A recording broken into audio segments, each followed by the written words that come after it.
Fíjense cómo tengo epitelio cilíndrico simple, cilíndrico simple, cilíndrico simple, cilíndrico simple, y aquí epitelio plano, estratificado, ¿no?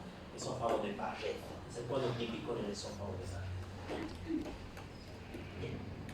Tenemos otras formas más, que más que ser formas de adaptación son términos con los que a veces se confunden, así que es importante puntualizar.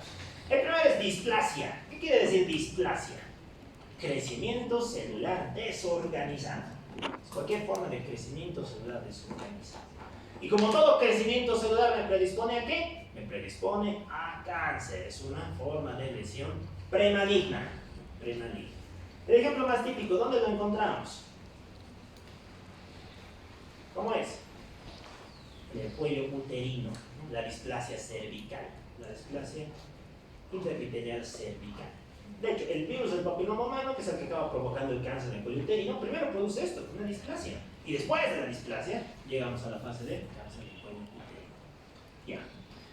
En la parte de metaplasia me estaba olvidando una cosita. Todas son precancerígenas, excepto una. Hay una sola excepción, que se conoce como la metaplasia apócrina de la mama. Es un tipo especial de cambio que le ocurre al epitelio de la glándula mamaria con la que hay que hacer diagnóstico diferencial con el cáncer de mama. Es importante también conocer. Bien. Ok, la hipoplasia. ¿Qué es la hipoplasia? Una falta de desarrollo que produce el tamaño pequeño de un órgano. Tamaño pequeño, desde el punto de vista del desarrollo. Aquí, ¿qué órgano estaría hipoplásico?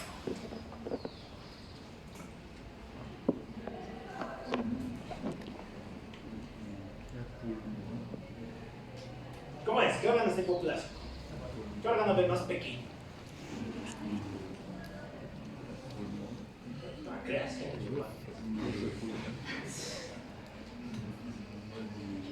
¿cómo es, anatomistas? ¿Cómo es? ¿Cuál? ¿Nada? ¿El? Derecho, no escucho derecho, ¿qué? Corazón derecho. El pulmón derecho, ¿seguros? Sí, claro, el pulmón derecho, ¿no? Fíjense cómo inclusive el corazón está desplazado a un lado, ¿no? Está ocupando ese espacio faltante que debería estar ocupando el pulmón derecho. Y el átomo lo mismo, ¿no? Un menor tamaño de esa estructura. Ya. Y otro término es la aplasia. La aplasia es el fallo extremo del desarrollo, ¿no? Directamente aquí, la estructura no se desarrolla, pero tenemos algo muy pequeño, que se conoce como vestigio, ¿no? Un rudimento. Aquí, ¿qué órgano estaría aplásico? El riñón, exacto. El riñón izquierdo. Okay. Listo. Esas son las formas de adaptación básica. Muchas veces la célula cuando se adapta tiene que sufrir distintos cambios metabólicos. Y producto de esos cambios se van acumulando sustancias en la célula. Esas se conocen como acumulaciones intracelulares, ¿ya? Su causa es básicamente metabólica. Antes se le llamaba infiltración. Se creía que eran compuestos que se metían dentro de la célula. Pero actualmente se sabe que son vestigios de un proceso adaptativo previo, ¿ya? O de un proceso de lesión previo. Las acumulaciones se clasifican en tres categorías. Según se acumulen metabolitos normales, como pueden ser las grasas, los carbohidratos, las proteínas. Si se acumulan sustancias anormales, todo lo que no sea normal. Y cuando se acumulan pigmentos. Existen 4 grandes mecanismos para que una célula acumule moléculas o acumule sustancias. El primero, que su metabolismo sea anómalo. El ejemplo típico es la esteatosis grasa, el cambio graso, el hígado graso. En segundo lugar, que hay un defecto en el plegamiento o el transporte de las proteínas, ¿no? Estoy produciendo mi sustancia, pero no lo puedo transportar, no lo puedo botar. Por lo tanto, se va a acumular en la célula. Eso me da origen a acumulaciones anómalas. En tercer lugar, la falta de una enzima.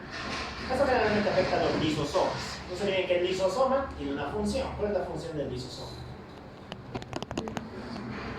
¿Cuál? ¿Cómo es? Nada. Llaman a la doctorita Zavala. Venga, la clave de patología celular. ¿Cómo es? Ya, enzimas degradativas, exacto. Degradación, ¿no? Lisis. Básicamente es el aparato digestivo celular. Ya. Entonces, cuando ese lisosoma sufre alguna mutación o algún cambio en la enzima, que haga que la enzima no digiera bien, ¿qué creen que va a pasar con la sustancia? se va a acumular porque no lo están digiriendo, ¿no? Es como que a ustedes les quite el estómago y el duodeno y les haga comer todo lo que encuentren en la calle. ¿Qué va a pasar? Que no van a digerir nada, se van a empezar a llenar de comida. A la célula le pasa lo mismo, se acumula de sustancias. Y eso aparece en el contexto de unas enfermedades conocidas como enfermedades por depósito lisosomal. Son generalmente enfermedades genéticas. Ahí entran enfermedades bien interesantes, el Tay-Sachs, la enfermedad de Gaucher, las glucogenosis, etc. Y por último, tenemos la ingestión de materiales no digeribles, ¿no? O sea, que mi célula come algo que no lo puede procesar. Aquí entran, por ejemplo, las partículas, los contaminantes ambientales, el carbón, el sílice, el mineral, etc. Vamos a ver algunos ejemplos de acumulaciones intracelulares. Comenzamos con acumulaciones normales. En primer lugar tenemos a los lípidos. No se olviden que existen varios tipos de lípidos. Si se acumulan los triglicéridos, que son un tipo de lípido, puede llegar a un tipo especial de cambio que se conoce como el cambio graso o esteatosis.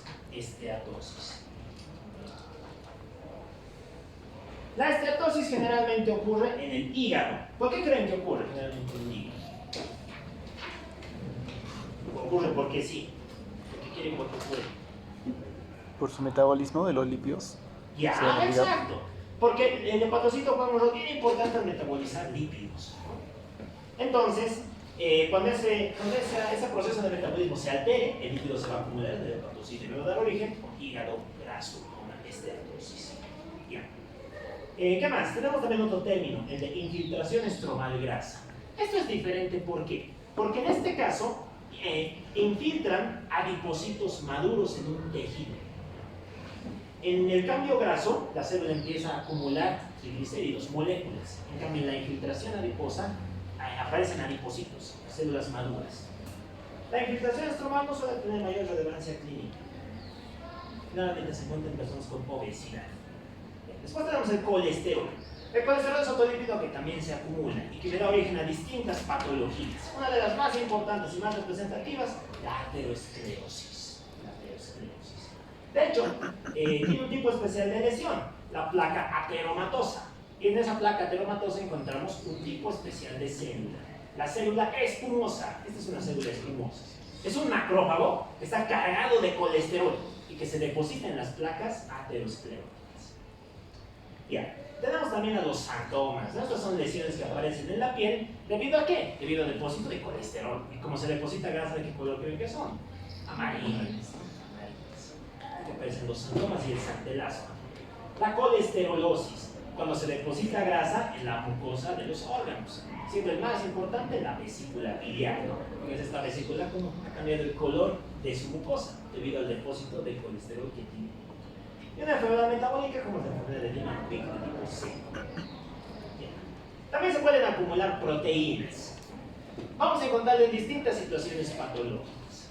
El primero, cuando tenemos cúmulo de proteínas por una mayor reabsorción a nivel de los túbulos proximales. ¿En qué enfermedad creen que el riñón estaría reabsorbiendo más glucosa? Sobre todo el túbulo proximal. ¿En qué enfermedad pensaría?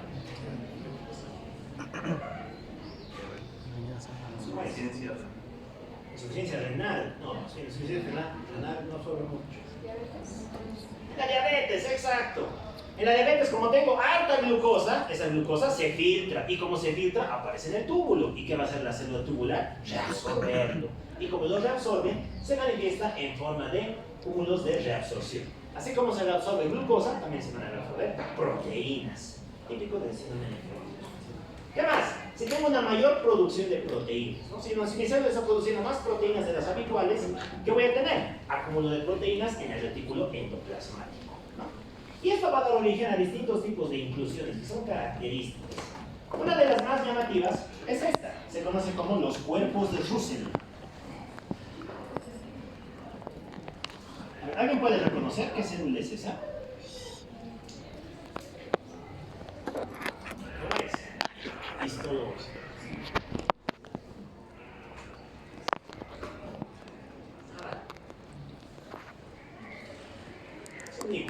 Son linfocitos. Y los cuerpos de Russell aparecen en el plasmocito. ¿Se acuerdan qué era el plasmocito? ¿Cómo ¿Qué es la célula plasmática?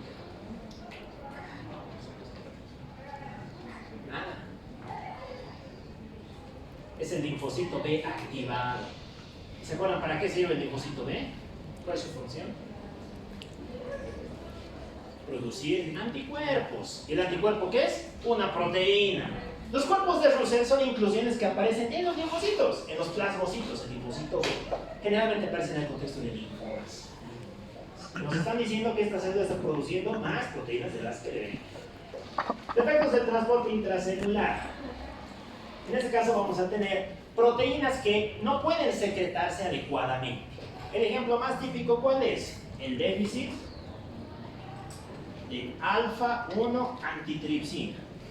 Esta es una enzima que cumple una función antiinflamatoria, se encarga de modular la respuesta inmune, ¿ya? Y se produce normalmente celular.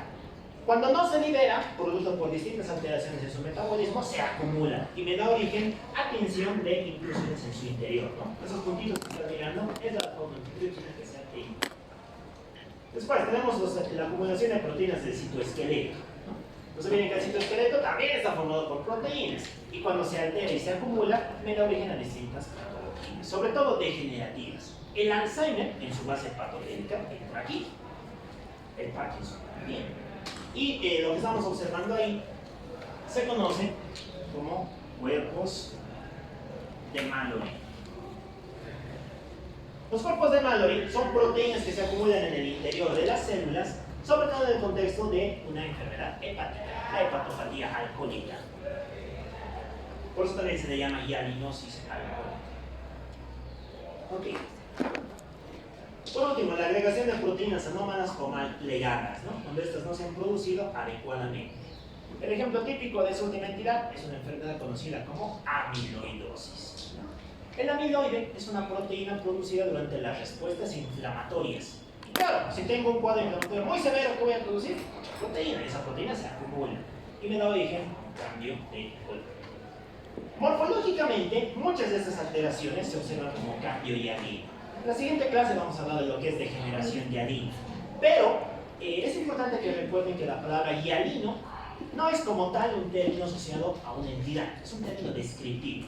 Me está diciendo que hay un cúmulo de proteínas que están cambiando de color a la sustancia, al tejido. ¿Ya? Generalmente lo hacen más homogéneo o más vítreo.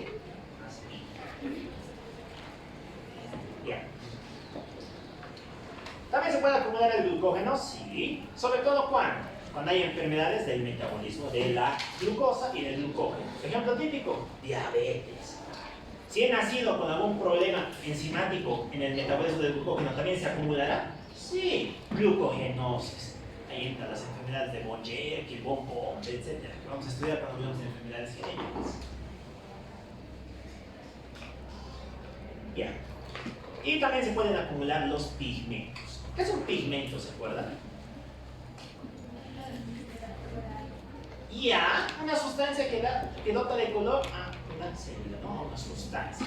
Los pigmentos pueden ser exógenos. ¿Qué quiere decir exógeno? Exacto, de afuera. O endógenos, que los produce el cuerpo, de adentro, ¿no? Pigmentos exógenos se clasifican en tres grupos: inhalados, ingeridos e inyectados.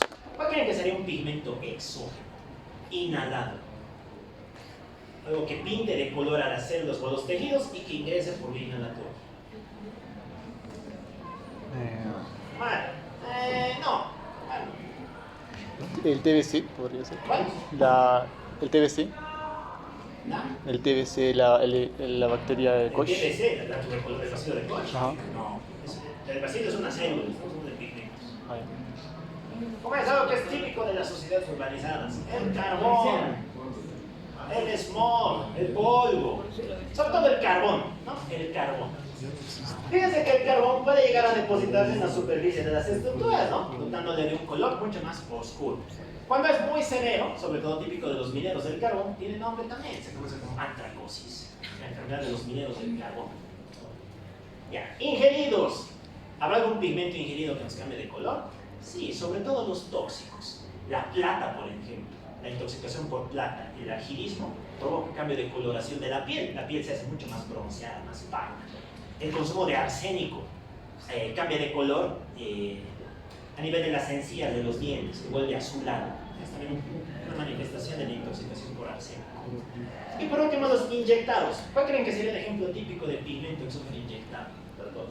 Exacto, los tatuajes, los tatús. En el tatuaje se le está administrando un colorante que va a ser fagocitado por los macrófagos. Y ese macrófago se queda incluido en la piel, no se mueve, y como no se mueve, le da el color característico del tatuaje que le hayas puesto. De hecho, un tatuaje, en la microscopía se mira así, ¿no? Fíjense cómo las células han fagocitado el tatuaje que le has inyectado. Ok, dentro de los endógenos tenemos algunos compuestos que son tóxicos y otros que no. El primero es la lipofusina. ¿Alguien sabe qué es la lipofusina? Les pregunto porque también está en el Garner. Es un pigmento que va a estar caracterizado en células ya envejecidas. Ya, excelente. El pigmento del envejecimiento. ¿No?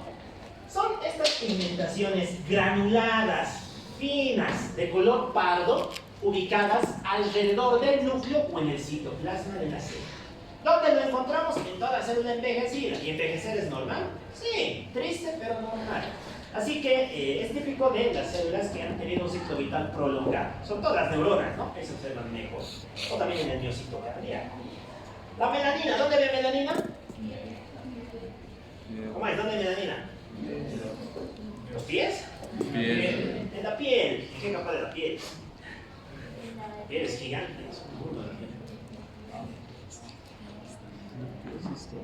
El estrato basal de la epidermis. La epidermis. Ok. La melanina es un pigmento endógeno que también nos da color, ¿no? ¿Es fisiológico? Sí. ¿Se puede acumular en situaciones patológicas? También. Eso nos da origen a trastornos por hiperpigmentación y trastornos por hipopigmentación.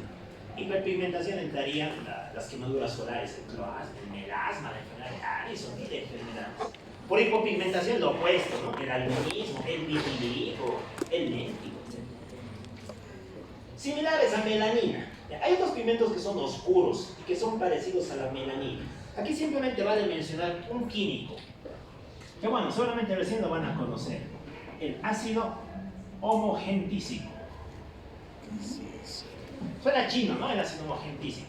Es un metabolito del metabolismo normal de ciertos aminoácidos. Este se acumula en una enfermedad que se conoce como la alcaptonuria. Por eso otro nombre que suena chino, ¿no? Son enfermedades metabólicas. Van a mirar esto más a fondo en bioquímica. Pero lo importante que es que cuando se acumula este pigmento suele depositarse en la piel y en la orina. ¿Y el paciente qué tiene? Una orina bien oscura y una piel también bien oscura.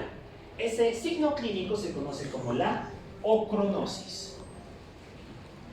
De color ocre. ¿De qué color es el ocre? Como un verde y un negro, ¿no? Un verde bien apagado, bien oscuro.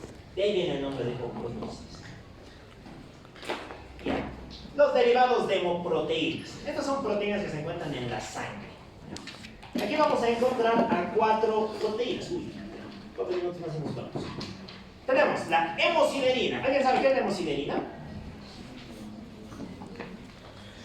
Bueno, aquí lo ideal hubiera sido hablar del metabolismo del hierro, de la ferritina, etc. Pero nos va a tomar mucho tiempo. La hemosiderina es cuando se acumula el hierro dentro de ciertas células, formando agregados. Esos agregados se conocen como hemosiderina. Cuando tengo un cúmulo de hemosiderina, ¿cómo creen que se llama la enfermedad? Hemosiderosis, lógicamente, ¿no? La patología es así de lógica. Hemosiderosis. La hemosiderosis puede ser local o sistémica. Local. ¿Cuál creen que sería un ejemplo de hemosiderosis local? De que se acumule cúmulos de hemoglobina de manera focalizada. Si me van con un palo y les doy un golpe en su brazo, ¿qué se va a formar?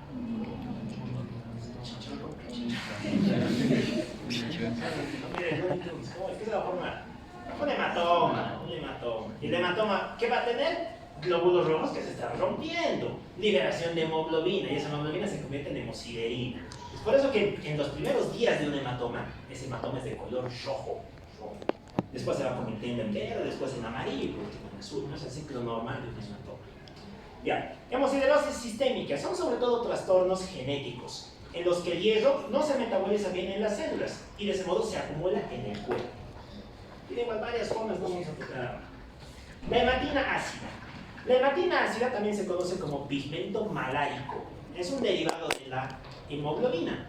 Y si se llama pigmento malárico, ¿en qué enfermedad creen que la vamos a encontrar? Malaria. En la malaria, exacto. En la malaria y en las transfusiones mal hechas, las transfusiones sanguíneas no compatibles. La bilirrubina, que también se acumula, típico de trastornos hepáticos, y las porfirinas. Si entender a las hemosiderina es difícil, las porfirinas son peor todavía, es todo un show. Vamos a dejarlo en que la porfirina es un metabolito de la hemoglobina y que producto de distintas enfermedades que se conocen como las porfirias se van a acumular y le van a también dar un color característico al paciente. Si alguien quiere leerlo, pues léalo. Yeah. A veces no se acumulan proteínas, a veces se acumulan iones. ¿Y eso qué nos produce? Calcificaciones, calcio. La calcificación puede ser de dos tipos, distrófica y metastásica.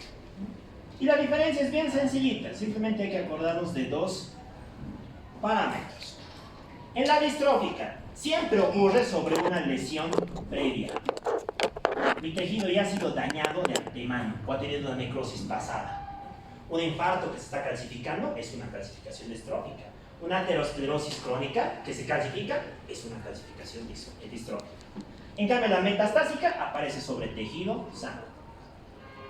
Bien, y la segunda diferencia, que la distrófica no asocia hipercalcemia. El calcio es normal en la calcificación distrófica. En cambio, en la metastásica sí hay hipercalcemia. Cualquier trastorno que se asocie a ello, el hiperparatiroidismo, la insuficiencia renal, defectos de la vitamina D, etc., me va a producir calcificación metastásica. Bien. Ok. Terminamos con unas muy básicas bases del envejecimiento. ¿Por qué las personas o las células envejecen? ¿Por qué creen que envejecen? Ustedes van a envejecer, nosotros vamos a envejecer. Por un proceso. Pero ustedes no se ¿Cómo es? Por un proceso oxidativo. Ya, por un proceso oxidativo, un proceso de desgaste, ¿no? Generalmente lo que uno piensa. Mientras más me voy desgastando, más viejito me voy haciendo.